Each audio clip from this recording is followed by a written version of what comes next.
अब देख लो आप, दिन में सतनाम जिनको प्राप्त है, कम से कम 1000, 500, 2000 मंत्र तो डेली करते हो, चाहे कितने बिजी हैं। चलते फिरते बस में बैठ के खाते पीते। परमात्मा ने बेरा है कि काल पीछा छोड़े को ना, और ना इसने भक्ति की फुर्सत दे, फंसा सा दिया। तो परमात्मा ने ऐसी विधि बता दी कि नाम उठत नाम बैठत नाम सोत जागबे, नाम खाते नाम पीते नाम से लागबे। हमने देखा हमारे खेतों में जो हल जोड़ा करते थे हाली, कुछ तो हमारे मतलब हम उम्र थे, कुछ बड़े थे, तो तकरीबन हमने देखे वो क्या क्या करते, हल जोत रहे हैं और रागनी गा रहे हैं उसका पीछे पीछे है, कोई फिल्मी गाना गाता गाता अपना काम करा। परमात्मा के अब हम वही परिश्रम करते करते कहता आरती कर ले, रमैणी कर ले, और बातें मंत्र श्रवण करे राम नाम का, ना परमात्मा की महिमा के शब्द गान लग जा, तो वो उसके द्वारा बीजा हुआ अन्न भी परमात्मा के मंत्रित हो जाता है उस वाणी से, और फिर वो उस अन्न को कोई खावेगा उसका भी उदाहरण लग जाएगा। इब गावा रागनिर पीवा बीड़ी, और फिर बीज बोए रत राग, उसका क्या असर होगा फिर उस बीज से, सारे नशेड़ी हो गए उसी तरीके से। तो ऐसे ही हमने इस समाज को बदलना है, इस प्रोसीजर को चेंज करना है।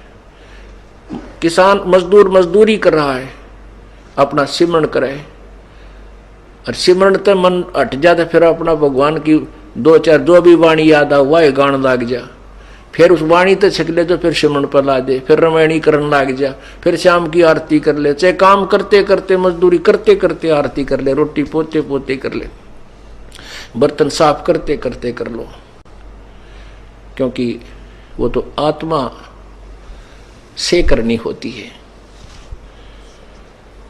तो ऐसे जो कमाई कर ली और फिर मार्ग से भ्रष्ट हो गया, तो वो क्या होगा?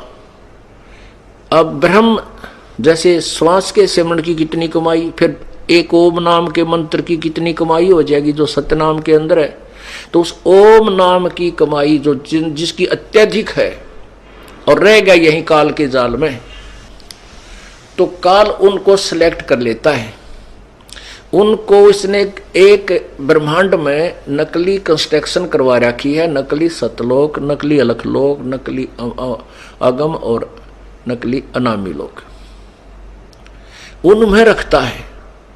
ये बोली बूझ वानो समझाओ आगे सतलोक, और फिर उन्हीं में से सिलेक्ट करके ब्रह्मा विष्णु महेश की पदवी पर रख लेता है।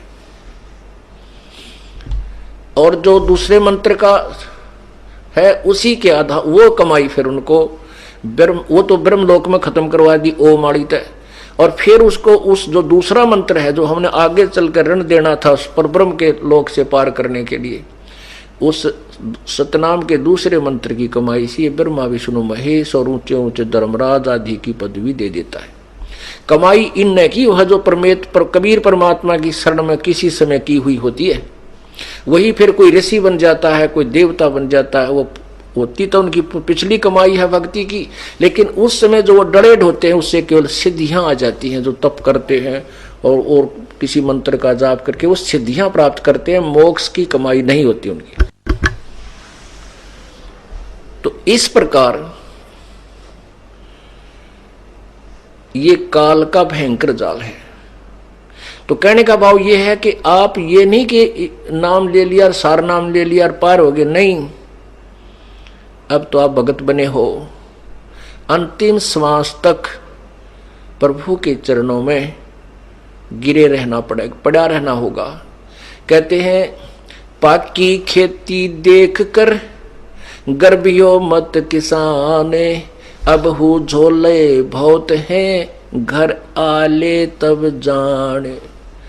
कहते हैं फसल पक रही है जैसे वर्तमान में, और कहते किसान को कहता अब अभिमान मत करना, अब इतना बेरा कितनी गर्द फड़ शेष रहती हैं, कोई ओले पड़ जा, आंधी आ जा, वर्षा घनी हो जा। कहते तेरे घर आले जब अपनी मानिए अभी तेरी नहीं है। ऐसे ही कहते तूने सोचा मैंने सार नाम मिल गया, मैं भक्ति कर रहा हूं, कहते अभिमान मत कर लेना, अभी तक काल के बहुत ज्यादा जोके शेष हैं, सतलोक पहुंच ले जब पीछा छूटा मानिए, ये तब तक मालिक के चरणों में पड़ा गिरा ही रहना। द्वार धनी के पड़ा रहे, धक्के धनी के खावे, 100 काल जकजोल ही पर द्वार छोड़ ना जावे। राम नाम रटते रहो, राम नाम रटते रहो, जब तक घट में प्राणी, कब हो तो दीन दयाल के भनक पड़ेगी कान। के अंतिम श्वास तक नाम जपता रहे और कदे तो दीन दयाल के भनक पड़ेगी कान। और जब वो प्रसन्न होगा 1 सेकंड में आपको सतलोक बैठा देगा। 1 सेकंड के अंदर ऊपर पाओगे तुम, काल में पता भी ना चला कौन से रास्ते गया। ये उनके लिए व्यवस्था होगी जो अंतिम श्वास तक परमेश्वर की शरण में इस दास के माध्यम से लगे रहेंगे। गीता जी अध्याय नंबर 8 के श्लोक 13 में स्पष्ट किया है कि ओम इति एक अक्षरम, ओम इति एक अक्षरम माम व्यवहारन ब्रह्म अनुसमरण। माम ब्रह्म, मुझ ब्रह्म का तो ये एक ओम मंत्र है, केवल ये एक ओम अक्षर है।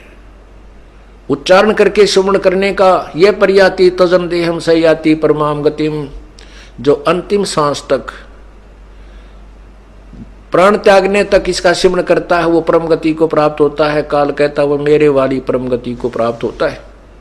यही परमात्मा कहते हैं द्वार धरणी के पड़ा रहे। गीता जी अध्याय नंबर 8 के श्लोक नंबर 7 और 5 में गीता ज्ञानदाता कहता है कि मेरी भक्ति कर तो मेरी शरण में रहेगा, ये नियम है।